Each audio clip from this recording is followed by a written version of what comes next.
Halo, selamat pagi saudara. Seperti biasa, Sapa Sumbaksel menyapa pagi hari Anda dengan dialog menarik mengenai peristiwa terkini maupun topik menginspirasi. Kita awali Sapa Sumbaksel hari ini bersama saya, Reski Oktora. Inilah Sapa Sumbaksel selengkapnya di Kompas TV, independen terpercaya.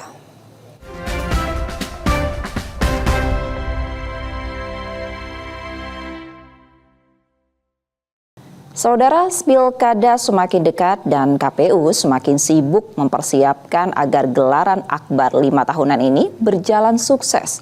Di studio Kompas TV Palembang saat ini telah hadir Ketua KPU Ogan Kombring Ilir Sumatera Selatan, Muhammad Irsan. Kita akan berbincang langsung. Pak Irsan, selamat pagi. Ya, selamat pagi. Sebelumnya apa kabar nih?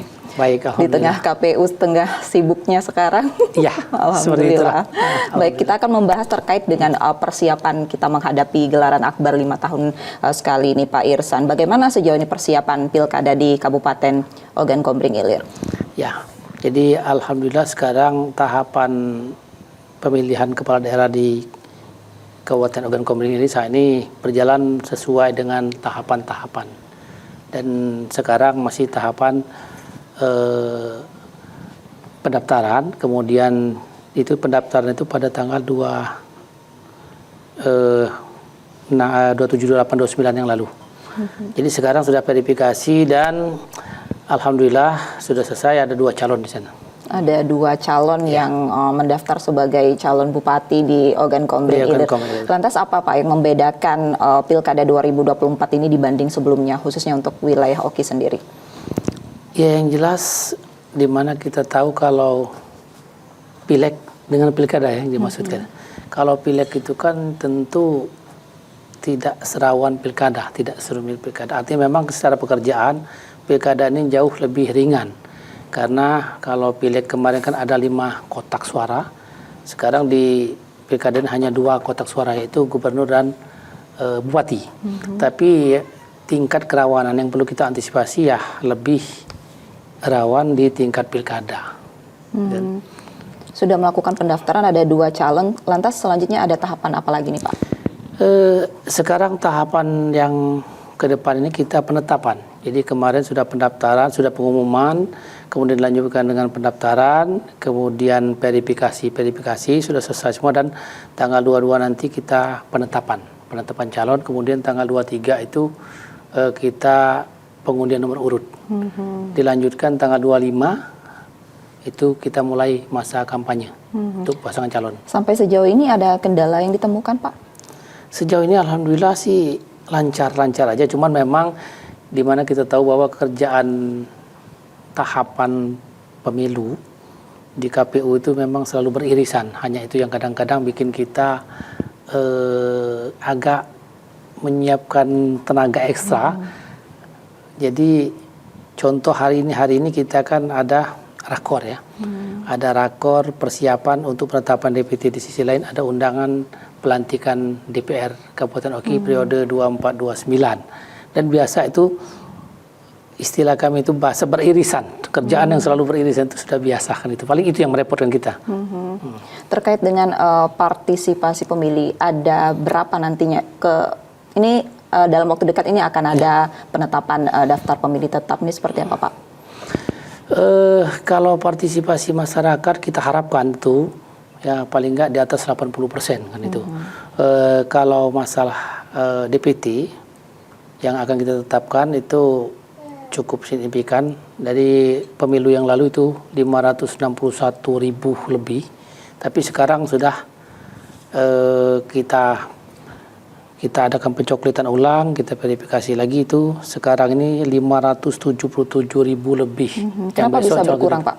Bertambah, bukan kurang. Oh iya, 561. 577. Itu di pemilu yang lalu memang itu kebanyakan DPK.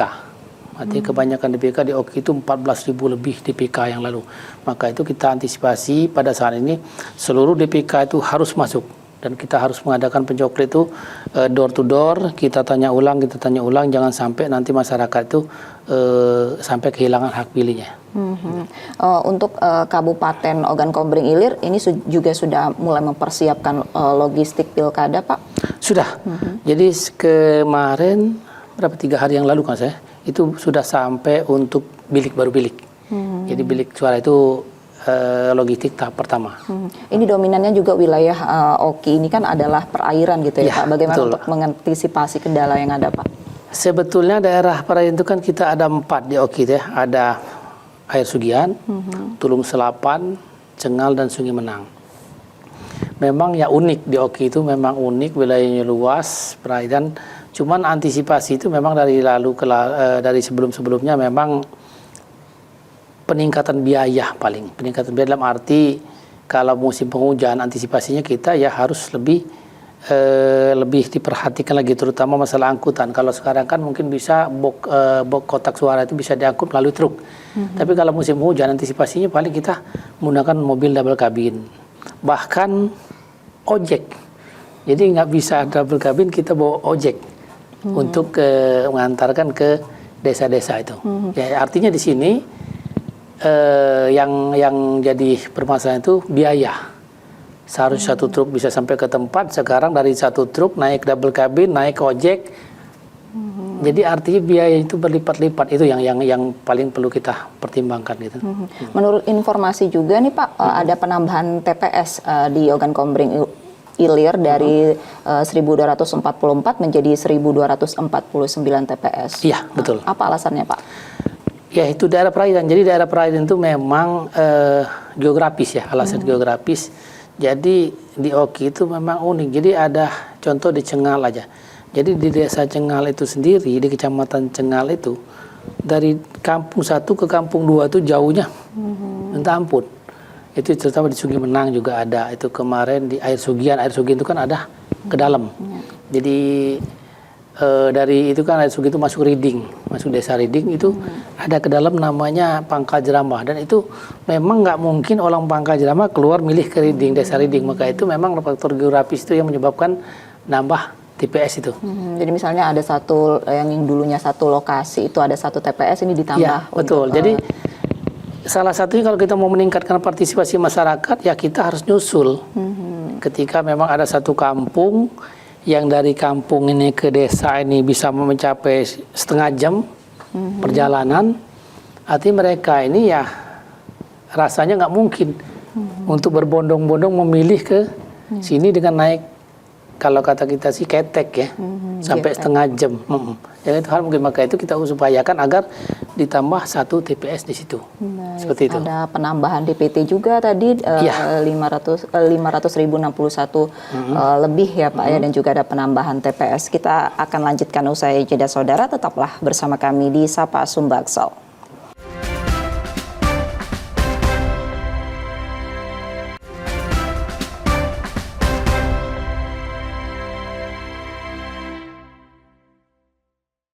Terima kasih saudara masih bersama kami di Sapa Sumbaksel dan masih berbincang terkait dengan persiapan Pilkada 2024 di Kabupaten Ogan Kombring Ilir. Sudah bersama dengan kami Ketua KPU Ogan Kombring Ilir, Pak, tadi kita sudah membahas terkait dengan DPT dan juga penambahan TPS. Nah, mulai 17 September hingga 28 September ini dibuka pendaftaran calon panitia pemungutan suara atau KPPS. Apa saja syaratnya, Pak? Secara umum ya, artinya dia punya KTP elektronik, mempunyai ijazah minimal SMA, dan syarat-syarat lain itu secara umum ya, pertama kesehatan ya, dan yang lain itu surat pernyataan aja, nggak terlalu berat syaratnya, semua bisa. Ada berapa kuota untuk KPPS sendiri Pak? KPPS itu dari 1.249 TPS itu dikali 7 orang. Oh, 7 orang. Jadi lebih dari 8.000 orang untuk Oki. Oke, lebih dari 8.000 orang ini sama saja dengan pemilu kemarin atau seperti apa Pak? Berkurang. Berkurang. Nah, karena KTPS waktu pemilu kemarin itu 2.000 lebih. Sekarang kan hampir separuhnya berkurang. Karena memang TPS yang lalu pada saat pemilu itu kita kan hanya maksimal 300 satu TPS. Sekarang kan 600. Lantas untuk PPS-nya sendiri Pak? PPS tetap, jadi 327 desa itu ya tetap, kali 3 orang. Mungkin bisa dijelaskan nih Pak, tugas daripada KPPS ini apa saja? Yang jelas KPPS itu bertugas melaksanakan pemungutan suara, tapi ya itu secara umumnya. Karena memang inti dari semuanya kan terjadi banyak permasalahan seperti yang lalu-lalu itu memang di tingkat KPPS. Karena KPPS itu dia mengatakan pemungutan suara, dia mulai menghitung hasil pemungutan suara, kemudian merekap dan sebagainya. Cuman memang kesalahan itu kadang-kadang ya salah satu memang faktor capek karena memang nggak boleh berhenti, tapi di sisi lain memang kita perlu perbaikan karena memang masih banyak yang nggak ngerti dalam penginputan ya. Jadi ada yang salah jumlah, ada yang salah nginput, salah taruh, yang itu yang jadi permasalahan kemarin. Jadi artinya kita antisipasi sekarang memang ketika KPPS sudah nanti terbentuk, kita akan adakan pelatihan-pelatihan baik itu yang sifatnya pelatihan khusus atau mungkin kita bentuk kelompok-kelompok seperti kelompok belajar lah, mungkin dari PPK ke PPS, PPS ke KPPS, itu harus rutin. Apa sudah mulai berlangsung itu Pak? Belum, sekarang kan lagi pendaftaran. Jadi pendaftaran, masa pendaftaran tanggal 17 kemarin, itu sampai tanggal 28 nanti. Sudah itu ada berapa ini Pak yang mendaftar? Saya belum ngecek ya, karena baru 2 hari ini yang mendaftar itu, jadi memang tiap hari itu diupdate terus. Tapi memang saya belum ngecek langsung. Untuk proses rekrutmennya sendiri Pak seperti apa ini? Itu melalui media media yang kita siakbah, tapi artinya memang kita tempel-tempel juga. Kita tempel di tempat-tempat keramaian gitu kan. Jadi berikut syarat-syaratnya dan waktu pendaftaran. Jadi biar masyarakat juga tahu langsung, karena masyarakat kan kadang-kadang nggak semuanya buka akun-akun seperti itu ya, dengan tempel-tempel itu biasanya mereka langsung datang ke PPS itu.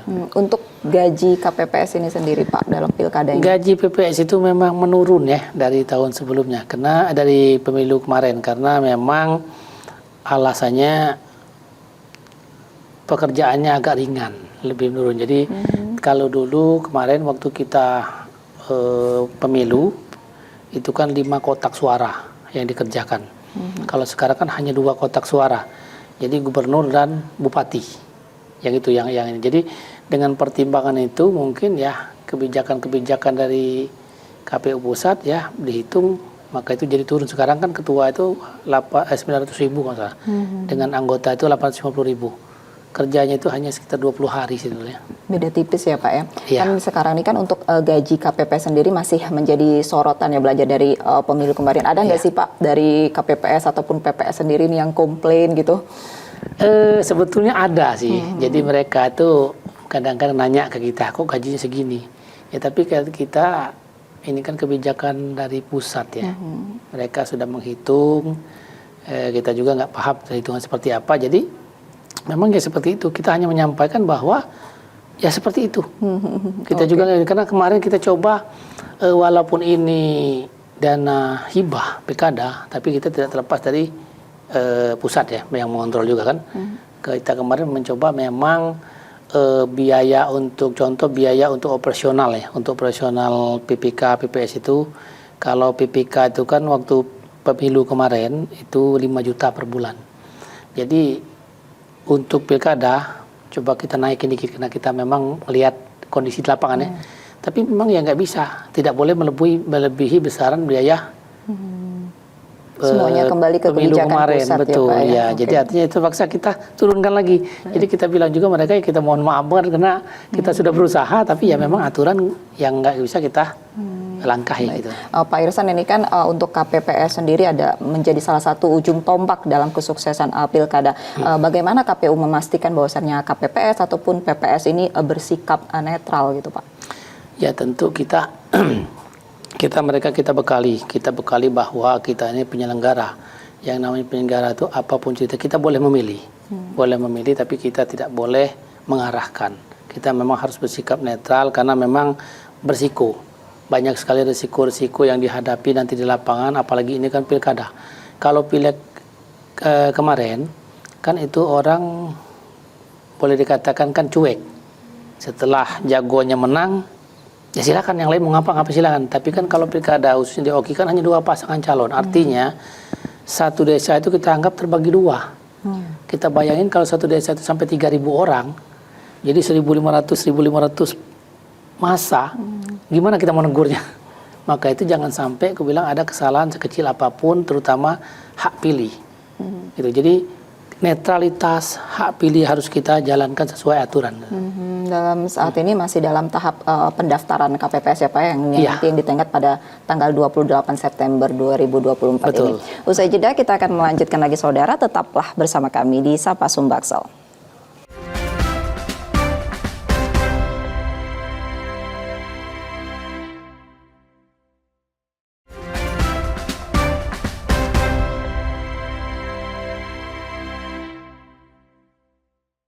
Terima kasih saudara, masih bersama kami di Sapa Sumbaksel dan masih bersama dengan Ketua KPU Ogan Kombring Ilir, Muhammad Irsan. Pak Irsan, tadi kita sudah membahas terkait dengan penerimaan KPPS. Nah, salah satu yang jadi sorotan ialah aspek kesehatan Pak, karena banyaknya kasus PPS yang kelelahan gitu. Ya. Bagaimana KPU Kabupaten Oki sendiri untuk mengantisipasi hal ini? Ya, sebetulnya kalau kita berkaca kepada pemilu 2024 Februari lalu, alhamdulillah sih sebetulnya dianggap ya kuat-kuat ya sudah. Tapi bukan berarti nggak ada yang collab juga ya, ada. Tapi artinya karena maka itu di biaya operasional yang lalu, di situ kita ada juga biaya vitamin. Biaya operasional itu kita arahkan untuk vitamin dan kesehatan lain gitu. Dan antisipasi lain, KPU ini kan berarti itu umurnya kan nggak boleh lewat. Jadi artinya saya dari 17 tahun sampai 55 tahun. Dengan asumsi kan masih kuat, masih seger lah umur segitu kan. Jadi untuk sekarang mungkin nggak jauh-jauh dari itu kan. Memang kita juga arahkan agar teman-teman bekerja sama, jangan saling membiarkan sehingga yang satu capek, yang satu enggak kan. Salah satunya itu yang kita arahkan agar kesehatan juga selalu terjaga. Terkait dengan faktor kesehatan ini Pak, mungkin apa antisipasinya Pak terkait dengan kita berkaca daripada pemilu kemarin?